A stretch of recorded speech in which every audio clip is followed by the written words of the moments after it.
One question I see kind of a lot is, what is the actual battery capacity of each factory? So let's start with Cato Road, with a nameplate capacity of 10 gigawatt hours, which is quite a lot.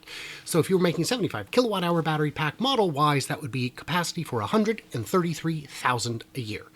Texas and Berlin are targeting 100 gigawatt hours, which would be 1.3 million Models Y, which sounds great. And in Berlin, that would absolutely work, but in Texas, they're making the Cybertruck at 200 kilowatt hours per battery pack. That drops you down to 500,000 capacity.